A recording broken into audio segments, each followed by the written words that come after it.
सब अच्छे होंगे। स्वागत करते हैं आप सबको ऑनलाइन संडे स्कूल सर्विस पर। आप सभी को मेरी तरफ से है। आज के संडे स्कूल आराधना में आप सभी का स्वागत है और आज के संडे स्कूल को आराधना को आरंभ करते हुए हम लोग गीत गाएंगे जो इस प्रकार से है। क्या दे सकता हूँ, क्या ला सकता हूँ, कहता तुझे बस शुक्रिया।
आइए हम अपने महापवित्र विश्वास दर्पण को मान लेके यूं कहें। मैं विश्वास करती हूँ परमेश्वर पिता पर, जो स्वर्ग और पृथ्वी का सर्वशक्तिमान सृजनहार है, और उसके इकलौते पुत्र अपने प्रभु यीशु ख्रिस्त पर, जो पवित्र आत्मा से गर्भ में आया, कुंवारी मरियम से उत्पन्न हुआ, पोंतियुस पिलातुस की आज्ञा से दुख उठाया, क्रूस पर चढ़ाया गया, मर गया और गड़ा गया, पाताल में उतरा, तीसरे दिन मृतकों में से जी उठा, स्वर्ग पर चढ़ गया और परमेश्वर पिता के दाहिने हाथ पर बैठा है, जहाँ से वह जीवितों और मृतकों का विचार करने को फिर आएगा। मैं विश्वास करती हूँ पवित्र आत्मा पर, एक ही पवित्र क्रिस्तानी कलीसिया, पवित्रों की संगत पर, पापों की क्षमा, देह खींचे उठने और अनंत जीवन पर। आमीन। Are you ready? Oh yes.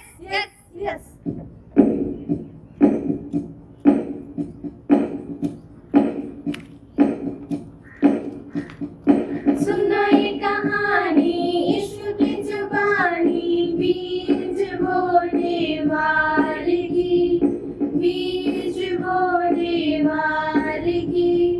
सुनो ये कहानी यीशु की जुबानी, बीज बोने वाले की, बीज बोने वाले की।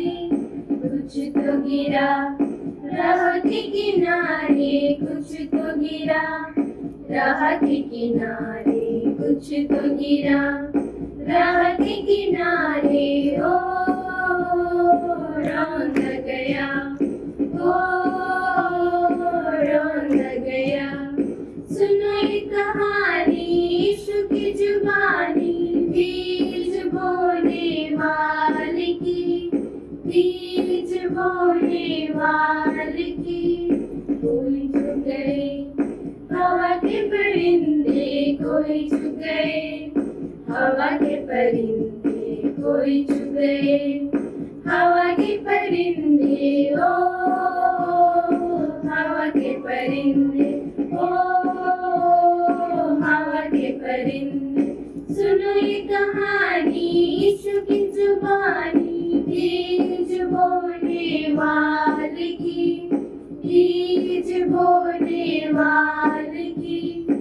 कोई तो गिरा, पत्थरों के ऊपर कोई तो गिरा, पत्थरों के ऊपर कोई तो गिरा, पत्थरों के ऊपर ओ पानी न मिला, ओ पानी न मिला।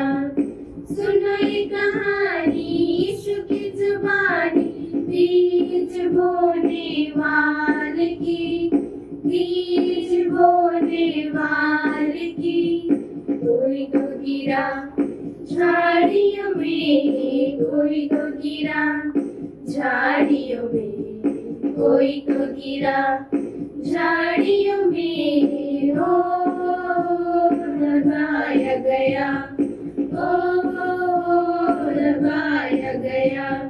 सुनो ये कहानी यीशु की जुबानी, बीज बोने वाले की, बीज बोने वाले की। कुछ तो गिरा अच्छी जमीन पर, कुछ तो गिरा अच्छी जमीन पर, कुछ तो गिरा अच्छी जमीन पर।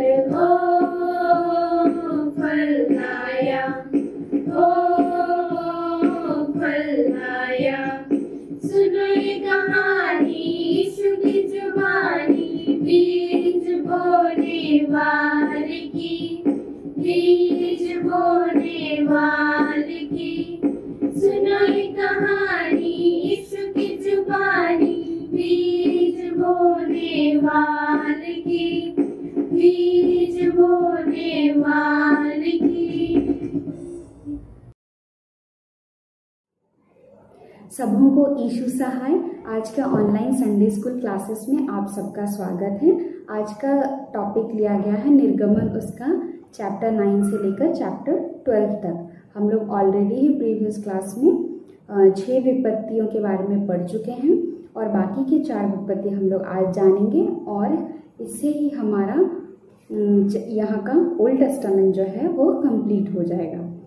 और आज का बहुत इम्पॉर्टेंट है आज का टॉपिक, क्योंकि आज ही पूरे जो हमने अब तक ओल्ड टेस्टामेंट पढ़ा है उसका कंक्लूजन भी आज ही के वीडियो में दिया गया है। जिन लोगों ने प्रीवियस वीडियोस को नहीं देखा है वो लोग डिस्क्रिप्शन बॉक्स में जाके देख सकते हैं। तो चलिए हम स्टार्ट करते हैं। हम लोगों ने देखा था छठी विपत्ति। 7वीं विपत्ति जो होती है वो होती है ओलों की वर्षा। मिस्र में इतने ओले बरसते हैं, इतने ओले बरसते हैं कि सारे पशु पक्षी नाश हो जाते हैं। जितने भी पेड़ पौधे होते हैं, फसलें होते हैं, वो सब कुछ खत्म हो जाती हैं। और इसके बाद भी फिरौन राजा मानता नहीं है। मोसेस और हारून उसके पास जाते हैं और वो लोग उससे चेतावनी देते हैं कि इस बार अगर तू नहीं मानेगा तो इससे बड़ी विपत्ति आने वाली है। पर वह जो फिरौन राजा होता है वह उनकी बातों को अनसुना करता है और उनको इग्नोर करता है। इसके बाद 8वीं विपत्ति आती है, वो होती है टिड्डियों का आक्रमण। जो ग्रासपर होते हैं वो लोग पूरे मिस्र में भर जाते हैं और बचे कुचे अनाज फसलें जो होते हैं उन सबको नाश कर देते हैं और मिस्रियों के घर पे घुस जाते हैं। हर जगह ही सब तरफ ही उनका प्रकोप रहता है। परंतु जितने भी इज़राइल के लोग होते हैं वो लोग का एक अलग जगह होता है, अलग बस्ती होता है, वहाँ पे किसी प्रकार की कोई विपत्तियाँ नहीं आती हैं। तो क्या होता है, जो मिस्र के जो भी कर्मचारी होते हैं वो फिरौन राजा को बोलते हैं, सजेशन देते हैं कि तू क्यों नहीं इनको जाने देता है, ताकि ये लोग जाके अपने परमेश्वर की उपासना करें, ताकि जो भी प्रॉब्लम्स आ रहे हैं वो सब कुछ शॉर्ट आउट हो जाए। तो फिर फिरौन राजा क्या करता है, मोसेस और हारून को बुलाता है और उनसे पूछता है कि तुम में से कौन कौन जाना चाहते हो। तो हारून और मोसेस बोलते हैं कि हम लोग बाल बच्चे समेत हम लोग को जानवर मैंने बलि चढ़ाने के लिए हम लोग बैल बकरी महिला जितने हैं सबको ही हम लोग जाना चाहते हैं। तो राजा उन्हें इसकी अनुमति नहीं देता है। इसके बाद क्या होता है कि 9th विपत्ति आती है और उसमें क्या होता है, 3 दिन तक पूरा मिस्र में अंधेरा रहता है और पूरा उजाला होता ही नहीं है, परंतु इजराइल लोग जहाँ रहते उनके घरों में रोशनी होती है। उसके बाद भी फिरौन राजा का मन कठोर रहता है और वह नम्र नहीं होता है, वो अभी भी कठोर होता है और उनको जाने नहीं देता है। जिसकी वजह से परमेश्वर मोसेस और हारून के सामने जाते हैं और उनको बोलते हैं कि इस बार वो पक्का से तुमको जाने देगा, क्योंकि इस बार मैं उनके पहलोठों को मार डालूंगा। पहलोठे माने उनके वंशज के जो भी फर्स्ट होते हैं, मतलब उनके जो भी पीढ़ी के होते हैं, उनके पीढ़ी के फर्स्ट बेटा या बेटी बच्चे, उन सबको मार डालूंगा। और यह करने के लिए मैं क्या करूँगा, मिस्र में रात को मिस्र से होता हुआ गुजरूंगा और जितने भी मिस्र के पहलौठे उन सबको मार डालूंगा। और तुम लोग इस मंथ को, ईयर का फर्स्ट मंथ, न्यू ईयर के जैसा हम सेलिब्रेट करते हैं वैसा सेलिब्रेट करना। और तुम लोग एक मेमना को जो 1 साल से छोटा हो, उससे ज़्यादा बड़ा ना हो, उसको तुम लोग बलि चढ़ाना और उसको तुम लोग भूंज के अखमीरी रोटी और कड़वा साग के साथ खाना और उसको उसी दिन खा के ख़त्म करना, उसको दूसरे दिन के लिए नहीं रखना है। और अगर भी कुछ बच जाए तो उसको तुम लोग आग में जला देना। और जब उस मेमने को तुम लोग बलि चढ़ाओगे तो उसका जो ब्लड होगा उसको अपने घर के जो दरवाजे पे लगाना, ताकि वो एक सिंबल ठहरे कि जब मैं मिस्र से होकर गुजरूंगा तो तुम जिन जिन के घर के बाहर दरवाजे में वो ब्लड का सिंबल होगा उसको छोड़ दूंगा और बाकी सबके घर के पहलौठे मर जाएंगे। और इसी प्रकार ही होता है और पूरे मिस्र में हाहाकार मच जाता है। यहाँ तक कि जितने भी पशु होते हैं उनके भी पहलौठे जो होते हैं वो मर जाते हैं। फिर क्या होता है, फिरौन राजा उन्हें बुलाता है, मोजेस और हारून को, और बोलता है कि तुम लोग यहाँ से जाओ, तुम लोग जाओ और अपने परमेश्वर की उपासना करो। और यहाँ पे फिरौन राजा का मन पिघलता है और फिर इस प्रकार वो लोग वहाँ से निकलते हैं। और वहाँ से निकलने के लिए और जंगल में जाने के लिए एक शॉर्टकट रास्ता होता है जो कि फलिस्तियों के देश से होकर गुजरता है, परंतु वहाँ पे एक वॉर चलता रहता है, फाइट होता रहता है। इसलिए परमेश्वर नहीं चाहते थे कि इजरायली इस फाइट को, इस वॉर को देखे, तो परमेश्वर उनको घुमा के लाल समुद्र के रास्ते में के थ्रू लेके जाते हैं। जैसे ही ये लोग यात्रा के लिए निकलते हैं, परमेश्वर इनकी संग होते हैं और इनकी रक्षा करते हैं। परंतु फिर उस टाइम पे क्या होता है ना, फिरौन राजा का मन फिर से बदल जाता है और वो फिर सोचता है कि ये मैंने क्या कर दिया, मैंने क्यों उनको जाने दिया। और वो अपनी सेना को लेकर उनके पीछे पीछे पीछे पीछे दौड़ता है।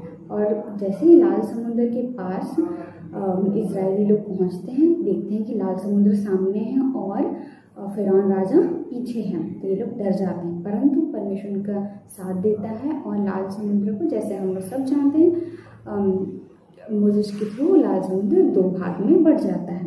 और फिर जितने भी इजराइलाइट होते हैं वो लोग क्रॉस कर जाते हैं और फिरौन की सेना जो है वो लोग क्रॉस करने की कोशिश करते हैं, परंतु वह बह जाते हैं और नाश हो जाते हैं। तो ये चैप्टर यहीं तक का था। परंतु इस चैप्टर को जब मैं स्टडी कर रही थी, मैं पढ़ रही थी, तो मैंने बहुत प्रार्थना किया था कि मैं इसका कंक्लूजन कैसे निकालूंगी। और मैं बहुत ही ज़्यादा रिसर्च कर रही थी कि कैसे होगा। और उसको सोचते सोचते मैंने बहुत ये सोचा कि हम लोग आज के दिन में हम लोग कहाँ पे, इस स्टोरी में कहाँ पे हम लोग ठीक बैठते हैं। क्या हम लोग मोजेस की तरह हैं, क्या हम लोग इजराइलाइट की तरह हैं, क्या परमेश्वर हमें हमारे, जैसे कि आपने प्रीवियस वीडियोस में देखा होगा मेरे वीडियोस में कि मैंने बोला था कि परमेश्वर हमें एक ट्रू बिलीवर बनाना चाहता था और हमें एक प्रॉमिस लैंड में लेना चाहते हैं। लेकिन पवित्र आत्मा की अगुवाई में मुझे पवित्र आत्मा से एक हिंट मिला कि हम लोग ऐसा तो नहीं कि हम लोग फिरौन राजा की तरह हैं। और जब ये हिंट मैंने पाया तो मुझे बहुत गुस्सा आया कि मैं या फिर हम लोग कैसे फिरौन राजा की तरह हो सकते हैं, क्योंकि हम लोग तो परमेश्वर पर बिलीव करते हैं ना। लेकिन जब मैंने एक वचन पढ़ा, जैसे कि निर्गमन 10 उसका 3 में लिखा है, अगर आप लोग पढ़ेंगे उसका लास्ट में अगर आप देखेंगे कि मोजेस फिरौन राजा को कहता है, तो कब तक मेरे सामने दीन होने से संकोच करता रहेगा। तो जब मैंने इस चीज़ को पढ़ा तो मुझे समझ में आया कि फिरौन राजा क्या था, वो एक घमंडी राजा था। वो अपने आप को सुपीरियर सोचता था। वो सोचता था कि मैं चीज़ों को कंट्रोल करूँगा, सब कुछ मेरे अंडर में रहेगा, सब कुछ मेरे दबाव में रहेंगे। कहीं ऐसा तो नहीं कि आज हम लोग भी, मैं आप, हम लोग के अंदर में भी वो प्राइड है, वो ईगो है जो कि हमें परमेश्वर से दूर ले जाता है। क्योंकि हम लोग भी बहुत चिंता करते हैं, क्योंकि जो प्राइड चीज़ है ना वो हम देख सकते हैं कि हमारी चिंताओं से, अगर हम लोग चिंता कर रहे हैं, क्यों कर रहे हैं, क्योंकि हम लोग को कहीं ना कहीं लगता है कि इन चीज़ों को हम कंट्रोल कर सकते हैं और चीज़ें हमारे हिसाब से होनी चाहिए। तो जब हम लोग किस हिसाब से चीज़ें नहीं होती है तो हमें लगता है कि क्यों नहीं हो रहा है, कैसे नहीं हो रहा है, हम गुस्सा करने लगते हैं, हम इरिटेट होने लगते हैं। और अगर उस टाइम पे हमें कोई ये बोल दे कि आप गलत है तो हम लोग उनके ऊपर फायर हो जाते हैं, हम लोग गुस्सा करने लगते हैं। तो घमंडी लोगों के लिए परमेश्वर ने एक वचन हम लोग अगर देखें, निर्गमन उसका 16 का 18, अगर आप लोगों ने बाइबल पकड़ा है तो आप लोग भी पढ़ सकते हैं। निर्गमन उसका 16 का 18 में कहता है, विनाश से पहले गर्व और ठोकर खाने से पहले घमंड आता है। ठीक है, अगर जो लोग घमंड करते हैं उनका विनाश, इसका मतलब बहुत निकट है। और जो लोग घमंडी होते हैं वो लोग ठोकर खाए जाएंगे। वैसे ही अगर निर्गमन उसका 18 का 12 में देखिए तो लिखा है, नाश होने से पहले मनुष्य के मन में घमंड और महिमा पाने से पहले नम्रता होती है। तो अगर हम लोग 16 उसका 18 में जो लिखा है, घमंड आता है, अगर घमंडी हैं तो हम लोग ठोकर के कारण बन सकते हैं। तो हमारे अंदर, मैं नहीं किसी पे ब्लेम करना चाहती हूँ, मैं नहीं बोल रही हूँ कि सब कोई फिरौन राजा की तरह है, परंतु क्या हम लोग उसके जैसा 10%, क्या हमारे दिमाग में हमारा मेंटालिटी फिरौन राजा की तरह है? अपने आप को हम लोग सबसे ऊंचा मानते हैं? क्या हम लोग सबसे अपने आप को ही हर जगह पे लोग हमारी बड़ाई करना चाहते हैं? हम लोग चाहते हैं कि लोग हमें प्लीज़ करें, हमारे हिसाब से हम काम करवाना चाहते हैं लोगों को, हम चाहते हैं कि लोग हमसे जैसा हम चाहते हैं वैसा बर्ताव करें। क्या हमारे दिमाग में ये सब चलता है? अगर ऐसा चलता है तो हम लोग कहीं ना कहीं ईगोइस्टिक है, कहीं ना कहीं हम लोग एरोगेंट हैं और हम लोग घमंडी हैं। तो परमेश्वर ऐसे लोगों को क्या बोलते हैं? ठोकर का कारण बनेंगे ये लोग। और ठोकर का कारण कैसे बनेंगे? परमेश्वर क्या करते हैं? ऐसे लोगों के जीवन में एक ऐसे व्यक्तियों को रखते हैं जो उन्हें बार बार इरिटेट करता है। तो अगर देखा जाए तो हम में से हर कोई थोड़ा ना थोड़ा फिरौन राजा का जो मेंटालिटी है वो रखता है, क्योंकि हम सब में प्राइड है, क्योंकि हम सब में चाहते हैं कि चीज़ें हमारे हिसाब से हो, चीज़ें हम कंट्रोल करें। हम परमेश्वर को कंट्रोल करने देते ही नहीं हैं, जो कि ये बहुत बड़ी गलती है, जो कि हमें नहीं करना चाहिए। और चीज़ें जैसे, और हमें प्रार्थना करती रहनी चाहिए और चीज़ों को भरोसा करके परमेश्वर के हाथ में देना चाहिए, ना कि अपनी सूझबूझ का प्रयोग करना चाहिए। जैसे कि अगर हम लोग देखेंगे पहला कुरिन्थियों उसका चैप्टर 1 का 27 से 29 अगर हम पढ़ेंगे तो उसमें क्या लिखा गया? उसमें लिखा गया है कि परमेश्वर ने मूर्ख लोगों को चुन लिया है ताकि जो अपने आप को बुद्धिमान मानते हैं वो लोग ठोकर खाए, वो लोग लज्जित हों। और परमेश्वर ने वीक लोगों को चुना है ताकि स्ट्रॉन्ग लोग लज्जित हो। क्यों? और उसके नीचे अगर हम 29 को पढ़ेंगे तो उसमें लिखा है ताकि परमेश्वर के सामने कोई घमंड ना करे।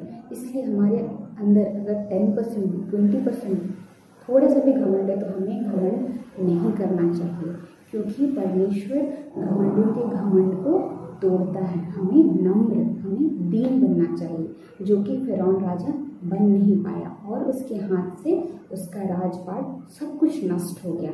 इसीलिए मैं आप सबसे विनती करती हूँ कि परमेश्वर से प्रार्थना करें, दीन बने, नम्र बने, ताकि परमेश्वर आपके जीवन में कार्य करे। और हमें यीशु मसीह की तरह नम्र बनना है। अगर हम लोग देखेंगे, बाइबल हमें बताती है कि किस प्रकार जब यीशु नाशी को पकड़ने के लिए सैनिक लोग आए थे गेत्सेमनी बारी में, तो यीशु के चेले क्या करते हैं कि वो सैनिक का एक कान काट देते हैं। और उस टाइम पे यीशु मसीह चिढ़ जाते हैं, मतलब गुस्सा करते हैं कि ऐसा तुमने क्यों किया, तुम्हें ऐसा उसका कान क्यों काटा, तुम्हें ऐसा नहीं करना चाहिए था। वो अपने चेलों से बोलते हैं क्योंकि ये कटोरा मुझे परमेश्वर की ओर से मिला है और क्या मैं उसको पी भी नहीं सकता।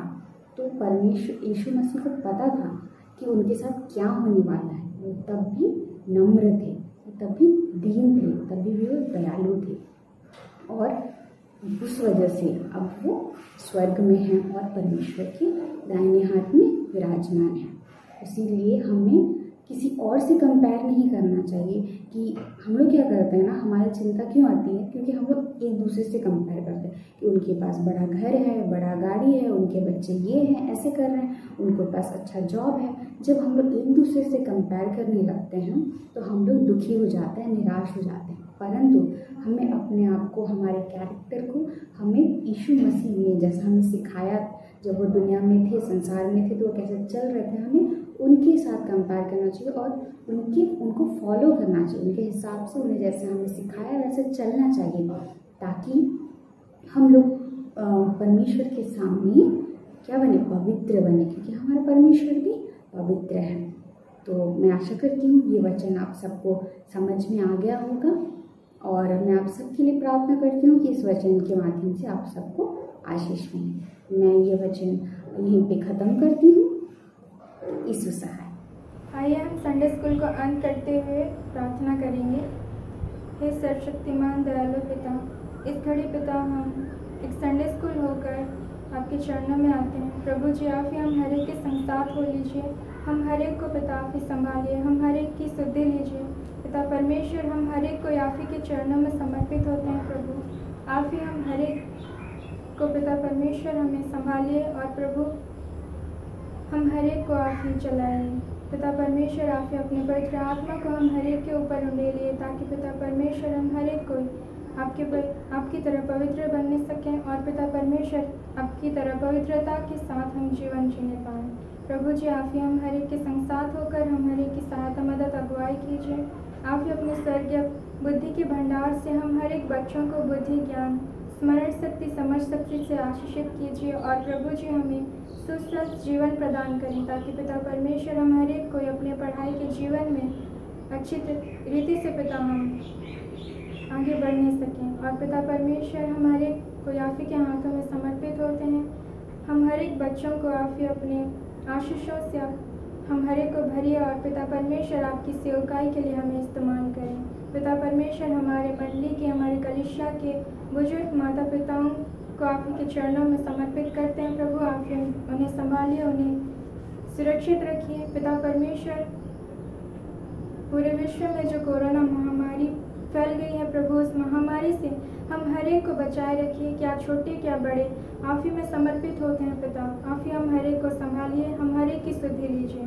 यह प्रार्थना हम हमारे प्रिय प्रभु, हमारे उद्धारकर्ता यीशु मसीह के मधुर नाम से मांगते हैं। पिता सुनिए और अपनी महिमा के निमित्त इस संसार में पूरी कीजिए। आमीन।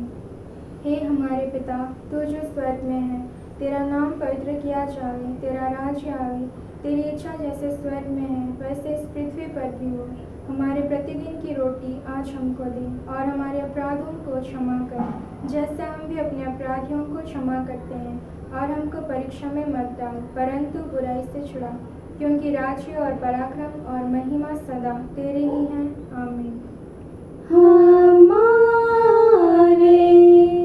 प्रभु यीशु क्रिस्त की दया और ईश्वर का प्रेम और पवित्र आत्मा का मिलाप हम सबके साथ हो, सबके साथ हो।